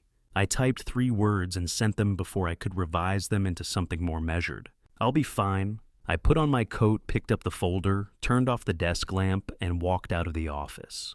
The elevator was quiet all the way down. The morning of February 14th arrived gray and still, the way Chicago mornings do in the middle of winter, when the season has run long enough that even the cold has become routine. I was dressed and in the car by 7:15. The suit was dark charcoal, fitted close, the kind that doesn't announce itself, but holds its shape across a long day. The tie was navy blue, a color I don't wear often, but today felt like the right occasion for it. Margaret had given me a tie in exactly that shade once years ago, and told me it was the color of someone who had already decided. I bought a new one in the same color every few years. This morning I had taken longer than usual choosing it, which I noted without judgment, and moved on. Marcus was waiting at the elevator when I reached the 42nd floor. He was in his dark suit, the one he saves for situations that require it, and he was holding 2 cups of coffee, which was unnecessary and exactly like him. He looked at me for a moment. "Ready," he said. "I've been ready for a long time," I said. He handed me the coffee and we walked to the conference room. The room faces north and west, which means that on a clear morning, you get the full spread of the city, and beyond it, the lake. Today, the sky was a flat silver gray, and the lake was barely distinguishable from the horizon, just a darker gray meeting a lighter one somewhere out past the buildings. The snow that had blanketed the city since December had mostly gone, leaving the streets clean and wet. There is something about a city in mid-February without its snow cover, stripped of the thing that had softened it, that feels honest. Like the city is showing you what it actually is. The conference table seats 14. We were using all of it today. I sat at the head. Marcus was to my immediate left. Our general counsel, a measured woman named Patricia, who has been in that role for 9 years and who I have never seen visibly concerned in a business setting, sat to my right. 2 additional attorneys from our outside firm occupied the next seats. Research documentation was arranged in folders at each position closed. The Forbes cover was on the wall to the right of the door, the way it has been for 14 years. Not as decoration, but as a reminder of a specific period when several people in this industry had written us off and turned out to be incorrect. Beside it, mounted in a simple frame, was a photograph from the first year of Callahan Holdings. 4 people standing outside a rented office space on a winter afternoon, in coats that weren't quite warm enough, grinning, because we just signed the lease and didn't yet know how hard the next 3 years were going to be. I had looked at that photograph 10,000 times. I didn't look at it now. I looked at the door. They arrived at 9 o'clock exactly. Derek came in first. He moved the way men move when they believe the room is already theirs, a particular kind of stride that takes up slightly more space than necessary, that assumes trajectory rather than permission. He was in a dark suit well made, and he carried himself with the ease of someone who had sat across from a lot of tables and had not yet encountered one that gave him difficulty. He didn't look at the person at the head of the table immediately. That was something I had noticed before in other rooms. With other men like him, the ones who believe their arrival is the event, not what's already waiting for them. His attorneys filed in behind him, 3 of them crisp and prepared, carrying the kind of organized confidence that comes from believing you've done the preparation and are ready for whatever the other side has. They took seats along the left side of the table. A senior associate I didn't recognize by name distributed folders to each of them with practiced efficiency. I watched the door. Edward came in last. He was taller than I remembered, or perhaps it was just that I was seeing him clearly for the first time in 30 years, with the full context of who he was and what he'd done. Silver-haired, straight-backed, the kind of man who fills a room simply by entering it in a certain way. He wore a dark suit and no tie, which was either deliberate or simply habit. He had the eyes of someone who has spent decades reading rooms quickly, and he was reading this one. His gaze moved across the people at the table. Efficient practice, the rapid assessment of a man who has been in a lot of negotiations. He registered Marcus without pause. He registered Patricia without pause. He registered the attorneys without pause. Then he saw the Forbes cover. He stopped. Not visibly, not in a way that would have been obvious to someone who wasn't paying close attention. But his stride fractured by half a step, and his eyes held the cover for a moment longer than casual observation requires. I watched his gaze move from the cover to the man sitting at the head of the table, then back to the cover, then to the man again. The room was quiet. It is often quiet at the beginning of these things, a brief collective stillness before the mechanics of the meeting begin to move. This quiet was different. This quiet was the specific sound of something falling into place. I stood, not quickly, slowly, deliberately in the way that signals you have arrived somewhere and have no urgency about what comes next. I extended my hand across the corner of the table. "Edward," I said, "it's been a long time." He looked at my hand. He looked at my face. The color in his expression shifted in a way that was impossible to precisely describe and impossible to misread. "Robert Callahan," he said, and his voice was very low, the way voices get when a person is recalibrating in real time. "Is this the same Robert Callahan who—" "Sit down, Edward," I said. My voice was level, not cold, not warm, simply certain. "We have a great deal to discuss." The silence that followed was absolute. Derek turned his head. He looked from Edward standing at the corner of the room with an expression Derek had probably never seen on his face before, to me standing at the head of the table with my hand still extended, waiting. I watched Derek's eyes make the connection without fully understanding it yet. Something had changed in the room between 1 second and the next, and he didn't know what, and the not knowing was beginning to register on his face. It wasn't recognition what I saw in Derek's eyes. It was the beginning of the understanding that he should have learned more before he walked into this room. I held my hand in the air until Edward took it. Then we all sat down. The silence lasted perhaps 4 seconds. Marcus reached for the water pitcher at the center of the table and began filling the glasses nearest to him methodically without comment, moving around the table with the quiet efficiency of someone who understands that certain moments require an ordinary action to give people somewhere to put their attention, while the extraordinary one settles. It was exactly the right thing to do, and he knew it, and he did it without being asked. I waited until he finished. I waited until everyone had a glass in front of them, and there was no more motion in the room to serve as distraction. Then I rested my hands flat on the table, and I began. In the spring of 1994, I said I was 28 years old. I had 12 employees, a rented office, 2 active projects, and a third that I believe was going to change the trajectory of everything I was building. I wasn't looking at Derek. I wasn't looking at the attorneys. I was looking at Edward, and Edward was looking at me, and there was no performance in either direction, just 2 men, the same table, 30 years of accumulated distance between them. A man I'd been introduced to through a mutual contact in the development community proposed a joint venture.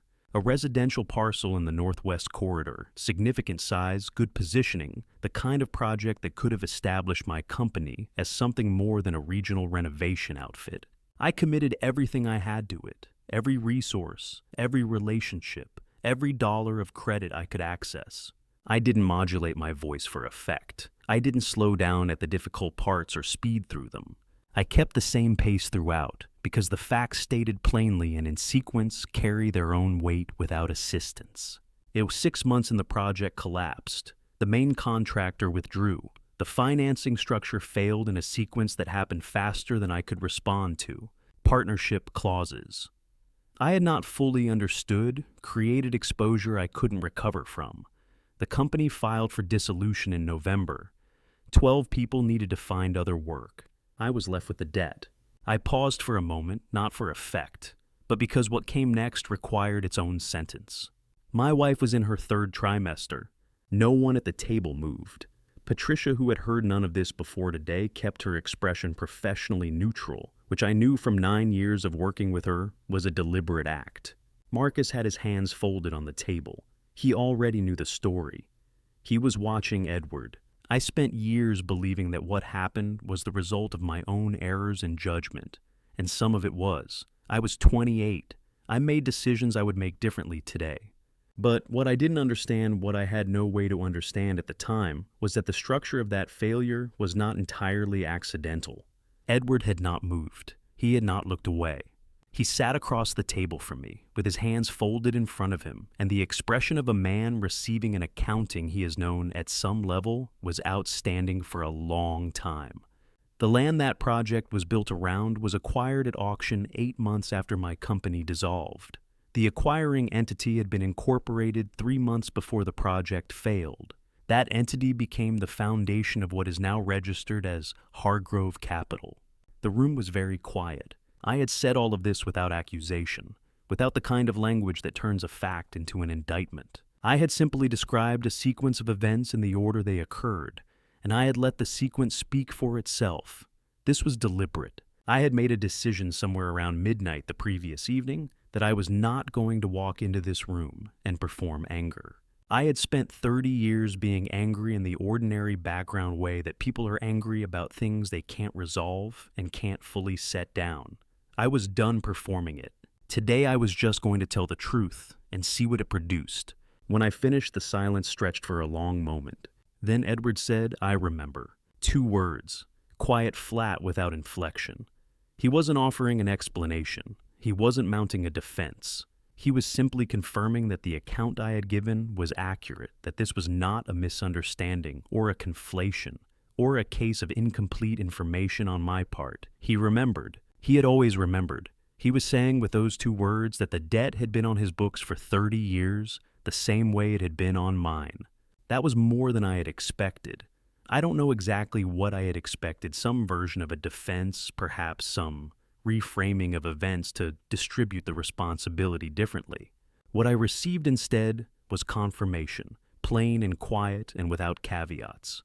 It sat in the room between us. Derek had said nothing throughout. I was peripherally aware of him the way you're aware of a variable you haven't yet needed to address, but haven't forgotten about. He was sitting with his hands on the table, and his expression had shifted somewhere in the middle of my account, from the prepared confidence of a man who knows his position to something considerably less settled. I don't know at precisely what point it had occurred to him that he was not the protagonist of what was happening in this room, that the history running across this table predated his involvement by decades and had nothing to do with his plan. But somewhere in the last several minutes, that understanding had arrived. He was looking at the table now. Marcus reached forward and placed the folder in the center of the table. He did it without ceremony, just set it down flat closed in the space between Edward and me. The folder was 3 inches thick. The tabs were color-coded. It was organized, comprehensive, and entirely silent about its own contents. "I owe you an apology," Edward said, "for what happened in 1994. He said it looking at me directly, not to the room, not to his attorneys, to me. I gave a single slow nod. "That is a beginning," I said. But there are things that have happened in the past several months that we also need to discuss. Actions taken under the name of your company. I moved the folder an inch closer to his side of the table. I want to understand what you knew and what you authorized. Edward looked at the folder. Then he looked at Derek. It was the first time he had looked directly at his son-in-law since sitting down. The look lasted only a moment. Brief contained the expression of a man whose understanding of a situation has just shifted in a direction he hadn't anticipated. Derek met the look for perhaps half a second before his gaze moved to a fixed point on the table in front of him. The folder sat between all of us, still closed. Edward opened the folder. He did it the way people open things when they're not sure what they'll find but have already decided they need to know steadily, without hesitation. Pulling back the cover and placing it flat to the left without looking up. He found the first tab section and began to read. Marcus started talking. His voice was the same as it always is. When he's presenting material, he's prepared, carefully measured, unhurried, precise. He doesn't editorialize. He doesn't emphasize. He moves through information the way a surveyor moves through land methodically, with attention to the boundaries, letting the terrain speak for itself. The first item, he said, is a recorded communication from the 4th of January. An account representative at a construction supply firm received a call suggesting that Callahan Holdings was experiencing internal financial instability. The call originated from a number traced to a third-party communication service. The entity that contracted that service shares a registered address with a subsidiary of Hargrove Capital. He turned a page. Edward turned a page. The second item concerns the Chicago Winter Charitable Evening held on the 17th of January. The event's guest coordination team received a series of messages over a 4-day period beginning the 9th of January, indicating that Robert Callahan would not be attending and requesting that any formal acknowledgement be redirected. The messages were sent from an address not associated with this office or the Callahan Foundation. The IP routing traces to a network registered to an entity incorporated in Delaware. Another page.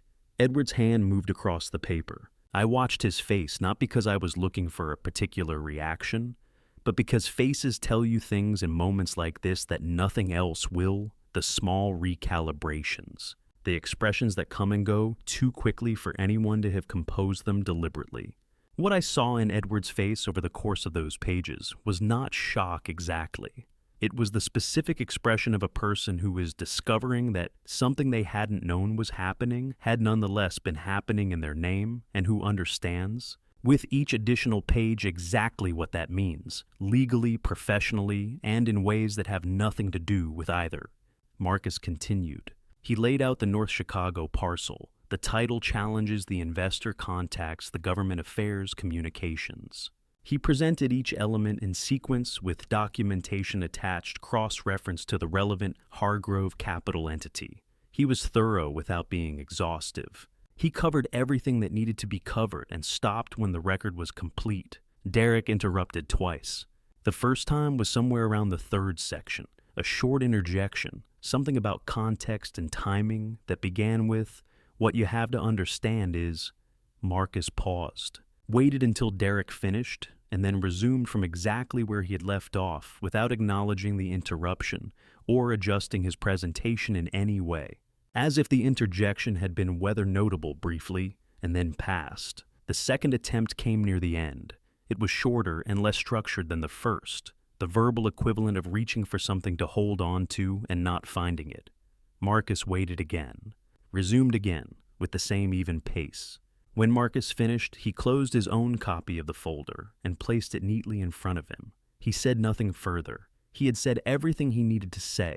The room settled into a silence of a different quality than the ones that had come before it. Not the silence of anticipation or of waiting, but of a room in which a record has been read into existence and cannot be unread. Derek sat with his hands on the table. He had stopped looking at the folder somewhere during the second section and had not looked at it since. He was looking at the table itself, a fixed point. The way you look at something when you're not seeing it and don't want anyone to know that. Edward closed the folder. He placed his hand flat on top of it, the way you place your hand on something to confirm it's real. He stood. He didn't look at me. He looked at Derek. I didn't speak. There was nothing I needed to add to what Marcus had presented, and there was no version of what came next that would be improved by my participation in it. What happened between Edward and Derek in that moment was its own thing, and it was not mine to shape. Derek said something low, short the beginning of an account that didn't get far before Edward's expression stopped it. Then Derek spoke again, a little longer this time, with less structure and more of the quality that comes when a person has run out of framing and is left with the plain version of what they did. He confirmed each of the 3 actions. He confirmed that he had initiated them independently. He confirmed that no one at Hargrove Capital had knowledge of them at the level they were conducted. He confirmed it, not because he had decided to, and not out of any internal reckoning. With what he'd done, I could see clearly enough that no such reckoning was taking place. He confirmed it because the folder sitting closed under Edward's hand contained 31 documented actions, and the only question remaining was which version of the next hour he preferred. Edward sat back down. He looked across the table at me. His expression had settled into something quieter and older than what he'd walked in with the face of a man who has learned something he should have known and who understands, without anyone having said it directly what it has cost. I had no knowledge of this, he said. None of these actions were authorized. I will take responsibility for correcting every item in that record. I nodded once. I know you didn't, I said. That's why we're having this conversation here, instead of somewhere considerably less comfortable for everyone. A silence. 2 beats of it. Long enough for the statement to land without requiring a response. Then I looked at him steadily and let a moment pass before speaking again. There's one more thing that needs to be addressed, I said, and it has nothing to do with the folder. I held his gaze. My daughter, I said. Something shifted in Edward's face. Not quickly, it moved the way things move when a person absorbs an unexpected weight and adjusts their footing to accommodate it. He had come into this room prepared for a business confrontation. He had found something considerably more layered than that, and now another layer had arrived. He looked at me for a long moment, not with the expression of a man managing a crisis, but with the expression of a man who has passed through managing and arrived somewhere more honest. Tell me about Natalie, he said quietly. By 3 o'clock, the conference room had been cleared, and the building had settled back into its ordinary afternoon rhythm. Marcus had left with the legal team to begin the documentation process, the formal record of what had been confirmed, the steps that would need to follow. Edward and his attorneys had gone. Derek had gone without looking at me again, which was the right instinct, even if it had arrived for the wrong reasons. I was at my desk with my jacket over the back of the chair, and my tie loosened when my assistant knocked twice and opened the door a few inches. Her name was Claire. She'd been with the office for 4 years and had the particular quality of knowing when to deliver information quickly and without elaboration. Mr. Callahan, your daughter is downstairs. She doesn't have an appointment, she said, a brief pause. She said she'll wait however long it takes. I looked at the window for a moment. The February afternoon light was already beginning to thin. Send her up, I said. Natalie came through the door the way people come through doors when they've made a decision and are committed to it before they arrive. She was wearing a heavy coat, dark wool, the kind that goes on in the morning, when you don't know how the day will end, and her hair was pulled back without much attention to it. She stopped just inside the door and looked at me across the office. Her eyes were the particular red that comes not from recent emotion, but from emotion that has been going on for a long time and has worked its way into the infrastructure. I didn't say anything. I gestured to the chair across from the desk, the same chair that Edward had sat in for a different kind of conversation a few hours earlier. She crossed the room and sat down.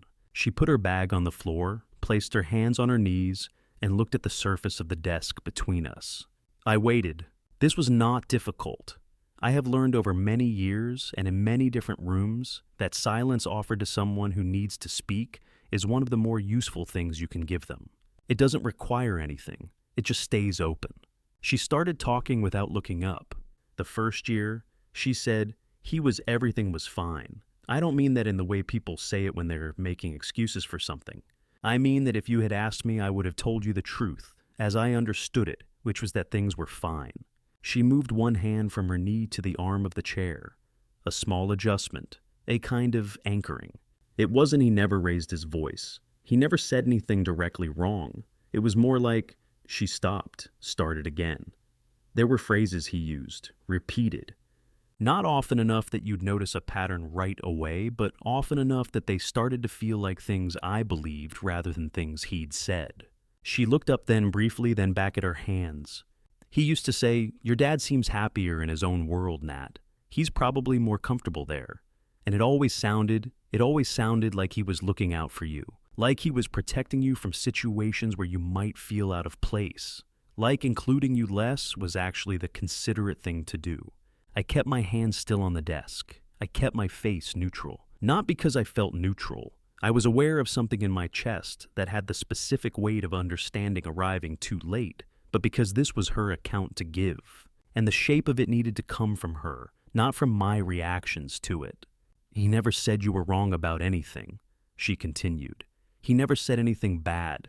He placed you somewhere. And then, every time I went to reach toward that place, there was always a reason why it wasn't the right moment. A conflict, a consideration, something that made the gap feel reasonable." She pressed her lips together, looked at the window. "The Christmas call," she said. "That was mine. That decision was mine, Dad. I want you to know that I'm not saying I had no part in it. He suggested it. But I made the call. I dialed the number." She looked at me directly for the first time since sitting down. "He never told me you were less than. He just made me feel it until I thought I'd concluded it myself."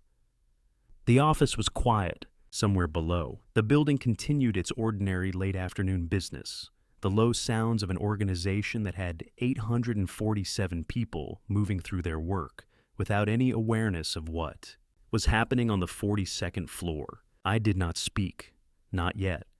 There was more. I could see it in the way she was sitting, the way her hands had stilled, and I was not going to close the space before she was finished. I heard things, over the last few months, fragments of conversations I wasn't supposed to hear. I didn't understand all of it. I still don't.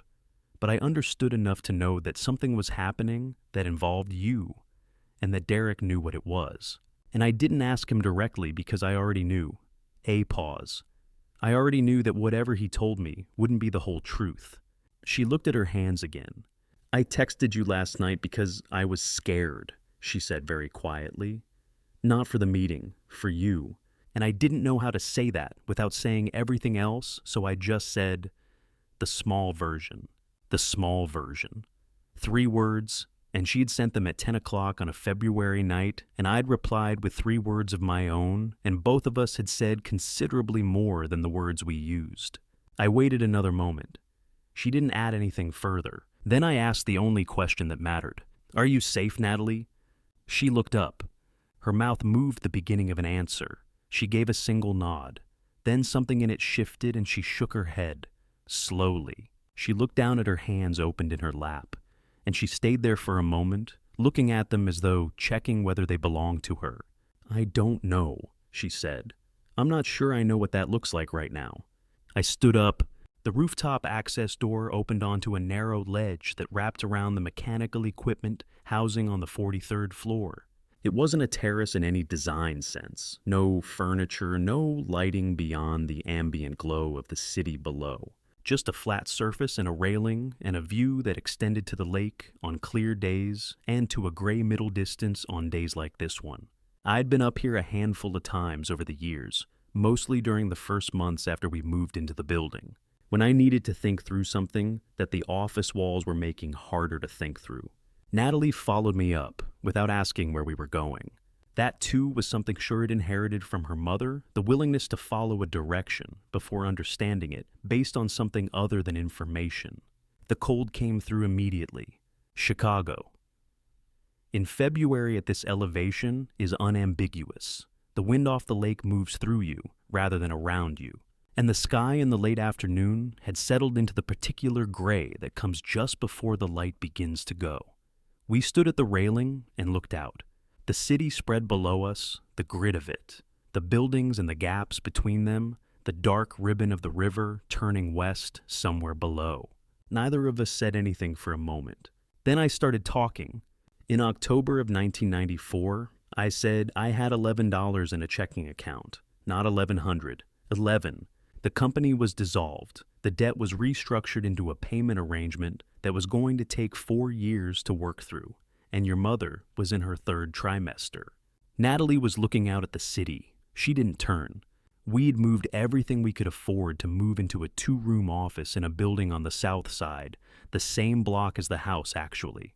The rent was $300 a month, which I could cover, because the building owner owed me a favor from a job I'd done the year before. Your mother slept on a second-hand couch we bought at a thrift store 3 blocks away. When she was too far along to sleep comfortably on it, we put a camping mat underneath. She didn't complain about it. She did say once that it was the most interesting piece of furniture she'd ever owned. Something in Natalie's posture shifted a small release somewhere in the shoulders. You used to sleep there too when you were very small. I'd bring you in on nights when I was working late and your mother was tired, and I'd put you in the corner of the couch with a folded jacket as a bumper and work at the desk until 2 or 3 in the morning. You slept through almost everything. You've always been able to do that, find your way to sleep in the middle of whatever's happening. I paused. The wind came through in a long, steady push off the lake, and both of us leaned slightly into it without moving our feet. I never told you any of that. I said because I didn't want you to carry the weight of it. It was my history, my difficulty, and I thought the kindest thing I could do was keep it separate from yours, give you a stable surface and let you build on it without knowing about the foundations. I looked at the lake barely visible now, a dark presence beyond the city's edge. What I actually did was make myself a stranger to you. I gave you the surface and kept everything that made me real to myself. And a person you don't fully know is a person you can't fully trust, even when you want to, even when you're trying to. Natalie turned her head toward me. I could see her in my peripheral vision. I kept looking at the lake. I'm not telling you this so that you'll feel sorry for me, or so that the weight of what I didn't share becomes yours to manage now. I'm telling you because you came up here, you came to the office, you waited, you sat down and told me the truth, and you deserve the same back. A long pause. The city moved below us the way it always does, without regard to what's happening on any particular floor of any particular building. I'm not angry at you, Natalie. She made a small sound, not quite a word. I want to be clear about that, I said. I'm not. I considered the right word. Sad is the better one. There's a difference between them that matters. Anger is about what happened. Sadness is about what something means. I'm sad because the distance between us wasn't inevitable. It was built piece by piece over years, and some of those pieces were mine to put down, and I didn't. We stood there for a moment with that between us. Then Natalie said, "Why didn't you confront Derek when you found out what he was doing?" It was a fair question, precise and fair, and the kind that deserved an honest answer. Because I didn't want to put you in the middle of it, I said. I didn't want you to feel like you had to choose a position before you had all the information you needed to make that choice for yourself. She was quiet for a moment. That was your mistake, she said. Not unkindly, just directly. The same way she used to tell me when she was 9 years old and I'd given her a factually incorrect answer to something she'd looked up that I'd gotten it wrong. Matter of fact, unbothered by the fact that she was correcting me. Yes, I said, it was. I didn't explain it further or qualify it. It was true, and she'd named it correctly, and the right response to that was to agree and not complicate it. She turned back toward the city. We stood for another minute without talking. And the silence was different from the ones we'd been in all day. Not the silence of waiting, or of processing, or of rooms where things were being decided. Just 2 people standing in the cold in the same place at the same time. Nothing being asked of it. Then she turned to face me. "Can we fix this, Dad?" The wind picked up off the lake and moved through the space between us. I looked at the water in the distance dark, now the surface of it indistinguishable from the horizon, the whole of it one continuous gray that went on past where I could see. I didn't answer right away. The answer existed. I knew what it was, and I knew how I wanted to give it to her. Not standing on a rooftop in the February cold. In writing the next morning in my own hand on paper that she could hold and keep and return to. Some answers need to be said out loud, and some need to be written down, and I had learned over 58 years to know the difference. "Come inside," I said. "It's too cold to stay up here." I held the door, and she walked through it, and I followed. And behind us, the city continued in the ordinary way of cities indifferent to individuals, faithful to the whole. I arrived at the office at 6:15, which was earlier than my usual time, and later than Marcus, who was already at the conference table with 2 cups of coffee and the contract documentation, arranged in 2 identical sets, one for each side of the table.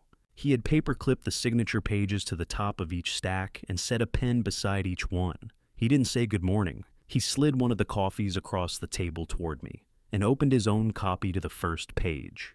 That was all that needed to happen between us. I drank the coffee and read through the contract once. Though I had reviewed it 3 times the day before, and Marcus had reviewed it twice, and Patricia had reviewed it once, and every material point was already known to me. Reading it again was not about the content.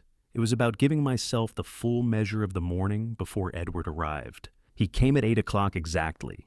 He came alone. No attorneys, no associates, no one carrying documents or managing the logistics of his presence. Just Edward Hargrove in a coat and a plain suit, carrying nothing but a single folder that turned out to contain his own copy of the contract already reviewed and tabbed.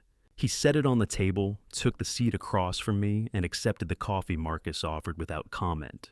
We didn't open with pleasantries. There wasn't a version of small talk that fit the situation, and neither of us attempted one. I appreciated that. "The land matter," Edward said. "My team will have the withdrawals filed and processed by end of week, full withdrawal, and there will be appropriate compensation for the disruption to your development timeline. I'll have Patricia coordinate with your office on the specifics," I said. He nodded. That was the end of it as far as that went. We signed the contract in a straightforward sequence, Marcus witnessing on my side, Edward's sole assistant, who had waited in the lobby and been brought up for the purpose, witnessing on his. It took 11 minutes. The practical terms were simple: a structured partnership on 2 commercial development projects over the next 4 years with defined roles, defined returns, and clearly delineated decision-making authority. No ambiguity, no provisions that could be read 2 ways. When I set down the pen, I looked at the signed document for a moment before Marcus collected it. I said, "This agreement has nothing to do with you and me, Edward. It has nothing to do with what happened 30 years ago or with anything that happened in the last several months." He met my eyes. 847 people come to work every morning. I said, "Because they believe in what this company is building. The North Chicago project is 400 units of housing for families who need it. That's why I'm sitting at this table. Not for you, not against you, for them." Edward held the look for a moment. He gave a single slow nod, the kind that carries more weight than any verbal response. Marcus began organizing the signed documents into their respective folders. The meeting was functionally complete. Edward stood, buttoned his jacket, picked up his folder. He shook my hand, a clean handshake, brief and level. Then he turned toward the door. He stopped at the threshold. "I spent 30 years becoming a particular kind of man, Robert," he said without turning around. "Not a kind I'd recommend. Don't let your daughter spend her years becoming the version of herself that someone else decided she should be." He walked out. The door closed behind him, with the ordinary sound of a door closing, which is how most significant moments end, not with punctuation, just the next ordinary sound following the last. Marcus and I sat in the quiet for a moment. Then he gathered the remaining folders and left to begin the filing process, and I sat alone at the conference table with my coffee and the February morning outside the window, and I let the room be still. By 2 o'clock I was on the south side. The house looked the same as it always does. Same shutters, same gate, same crack in the sidewalk that Natalie used to hop over with both feet. The garden was still bare, the perennials Margaret had planted, pressing up under a thin crust of remaining frost, waiting for a season that hadn't arrived yet. I sat on the porch step with my coat on and reached into my inside pocket for the notepad page I'd folded and kept there since the previous morning. I unfolded it on my knee. What I had written the night before the meeting was a beginning, rough compressed. The kind of writing you do at midnight when you're trying to get something from inside your head onto paper before it changes shape. I read through it once. Then I took out a pen and kept going from where I'd left off, filling the rest of the page, and then a second page I'd brought folded inside it. I wrote until the thing was complete, until I'd said what needed to be said in the right order, with nothing important left out and nothing included that was there for the wrong reasons. When I finished, I read it through from the beginning. I made 2 small corrections.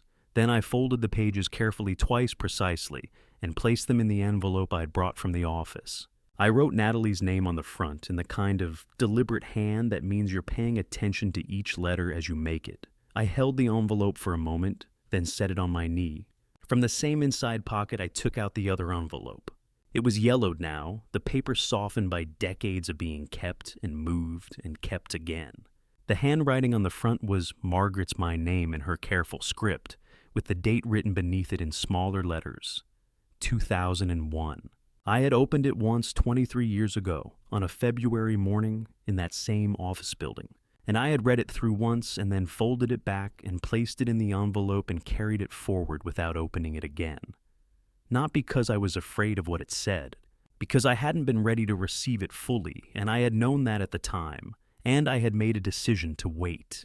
I opened it now. The paper had the particular texture of old things kept with care, thin, dry, holding its folds precisely. Her handwriting was the same as I remembered it, the same as it was in the photograph from 1993, the same as it had been across every letter and note and grocery list she had ever left on the kitchen counter, consistent, entirely hers. I read it through to the end. When I finished, I sat with it in my hands for a long time. The garden in front of me was very still, no cardinal today, just the bare stems and the frost and the particular quiet of a place where something that mattered had once grown and would grow again.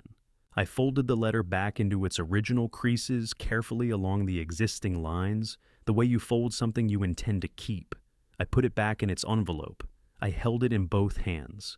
And then, for the first time in 22 years, I let myself sit with what it had cost, all of it. The 30 years, and the silence, and the distance, and the $11 in the checking account, and the second-hand couch, and the nights working until 3 while a child slept in the corner, and what it had produced and what it had not produced, and what might still be possible. I did not make a sound. I simply sat in the garden that Margaret had planted, because she wanted things that came back on their own, and I let what was true be true, and the winter held its quiet around me. When I stood up, I put both envelopes in my coat pocket, one to send, one to keep. I walked back to the truck. A year is a long time, and no time at all, depending on what you're measuring. The office looked the way it always does in December. The string lights that Claire had wound around the windows sometime in the first week of the month. The small tree on the reception desk that Marcus had ordered from the same florist on the corner of Wabash every year for 20 years without variation. He claimed it was because the tree was a reliable size, and the florist gave us a good rate.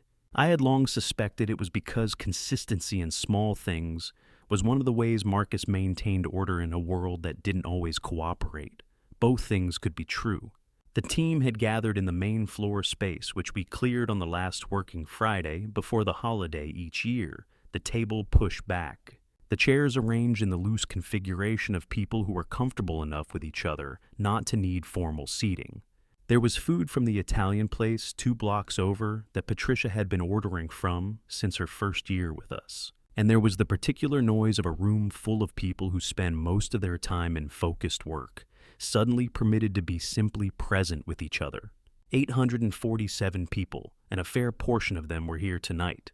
I moved through the room the way I always do at these gatherings, not anchored to any one conversation, not performing a circuit, just present, stopping when something warranted stopping for, listening when listening was what was needed. I've been doing this long enough to know that the thing people remember from these evenings isn't what was said at the podium. It's the 30-second conversation by the food table where someone felt like they had been actually seen. The year had moved the way years do, when they contain significant things, not quickly, not slowly, but with a particular texture that you notice only in retrospect. In March, Marcus had finalized the documentation on the Hargrove matter, the legal withdrawals, the compensation filing, the partnership agreement processing through its initial stages.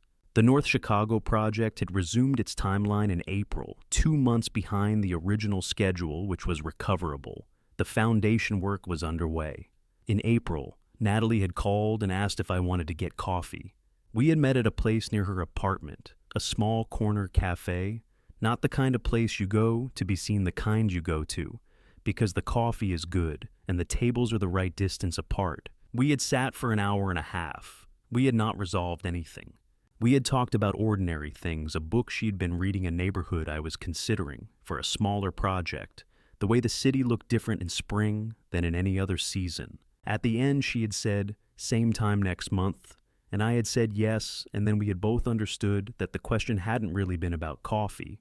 She had ended the marriage in June. I knew this because she had told me directly in a text message that was brief and factual, and that asked for nothing in response except acknowledgement. I had replied with 4 words, "I'm here if needed." She had sent back a single word that meant she had understood.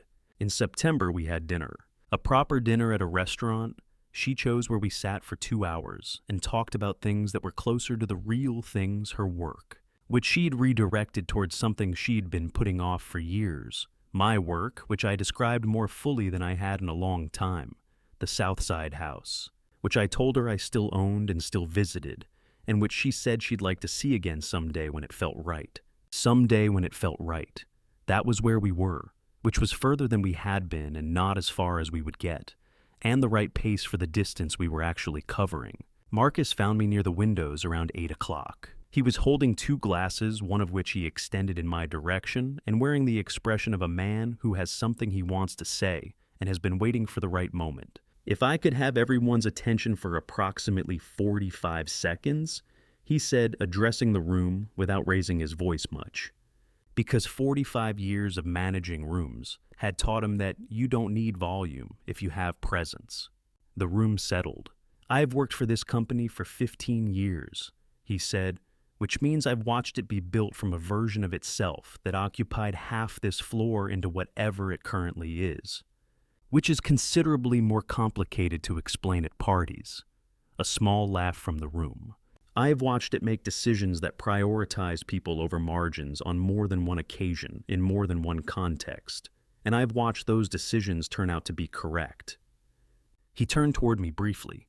To the man who figured out early on that the difference between a building and a place where people actually live is whether someone cared enough to get the details right, and who has been getting the details right for 30 years. He lifted his glass. The details. The room echoed it back, the details, in the loose, warm way of people who meant it without needing to perform it. I lifted my glass. I looked around the room at the faces that had become over years, and through the ordinary accumulation of shared work, something closer to a chosen community than an organizational chart. These were people who knew what we were building. They had not needed to know my net worth to decide whether to give the work their full effort. They had not needed the Forbes cover or the 42nd floor or any of the external measurements to determine whether this was a place worth showing up to every day. They had decided that on their own terms. I stepped out to the balcony. The city was doing what it does in December. The lights, the movement, the particular density of a place that contains millions of people all navigating their own version of the season. The snow had started sometime in the last hour, the small, steady kind that doesn't announce itself, just arrives and continues. My phone buzzed. Natalie. "Merry Christmas, Dad." Her voice was different from a year ago in the way that mattered most. Not studied, not compressed into the shape of something safe. Just her voice in its ordinary register, without the slight careful quality that had been there for longer than I'd let myself fully notice. "Merry Christmas," I said. A moment of quiet, comfortable, not empty. "I read the letter again this morning," she said. "Your letter." "Take your time with it," I said. "I am," she said. "I'm trying to." "I know," I said. "I can tell." Another pause. The snow fell on the city below us, or at least on my portion of it, 14 floors up, which was the only portion I could speak for. "Merry Christmas, Natalie." "Merry Christmas, Dad." The call ended. I held the phone for a moment, then put it in my pocket. Behind me, the balcony door opened. "The food is getting cold," Marcus said, "and I have told that particular joke 3 times in 3 consecutive years, which means it has officially become a tradition, which means I'm now obligated to continue whether or not it gets funnier." I turned around. The smile came without deciding to smile, which is the only kind that counts. Not the expression I use in conference rooms when I need to signal something, and not the one that means I know something the other person doesn't. Just a smile, uncomplicated, the kind that happens when you're standing in the right place at the right time, and you know it. "Then let's go in," I said. Marcus held the door. I walked through it. The warmth of the room came back around me. The voices, the lights, the particular sound of people who had decided on their own terms to be somewhere together. The balcony door closed behind us. Outside, the snow continued falling on Chicago in the patient, indifferent, faithful way that snow falls on cities covering the old and the new alike, making no distinctions, asking nothing, simply arriving and staying for as long as it stays. If there's one thing I want you to take from this family story, it's this: silence is not the same as strength. I told myself for decades that keeping quiet was a form of protection, protecting Natalie from the weight of my past, protecting myself from having to explain who I was before I became who I am. What I actually did was make myself a stranger to my own daughter. And a stranger, no matter how wealthy or how respected, is still a stranger. Don't do what I did. Don't wait until a family betrayal forces your hand before you decide to be honest with the people you love. Don't convince yourself that withholding your story is a gift. It isn't. It's a distance you're choosing to keep, and distance held long enough becomes the default. Natalie didn't grow apart from me because she stopped caring. She grew apart from me because I never gave her enough of the real me to hold on to. I've lived long enough to know that family betrayal doesn't always come from enemies. Sometimes it comes wrapped in the language of concern, spoken quietly, repeated often enough that the people closest to you begin to mistake it for their own conclusions. Derek never raised his voice. He never told Natalie a single dramatic lie. He simply repositioned the truth inch by inch until she was standing somewhere she didn't recognize and didn't know how she'd gotten there. That is the kind of family betrayal that leaves no fingerprints and the kind that does the most lasting damage. What saved this family story, if anything did, was not strategy. It was not the folder Marcus prepared, or the meeting in the boardroom, or the contract Edward signed. It was two people standing on a rooftop in the February cold, finally saying true things to each other after years of saying careful ones. I'm not a religious man in the conventional sense, but I do believe, and I think God places certain people in our lives not to make things easier, but to show us where we've been looking away. Margaret was that for me, and losing her taught me too slowly that the people still here deserve more than what I was giving. This is my family story. I'm not proud of all of it, but I can account for it, and that I've come to believe is the most honest thing any of us can offer. Thank you for staying with me through this entire journey. If this story stirred something in, you drop a comment below. What would you have done differently in Robert's position? I'd genuinely like to hear your perspective. If this kind of storytelling resonates with you, consider subscribing so you don't miss what's coming next. A quick note: while this story draws from real human experiences and social themes, certain elements have been dramatized for narrative purposes. If this style of content isn't your cup of tea, no hard feelings, there's plenty more to explore.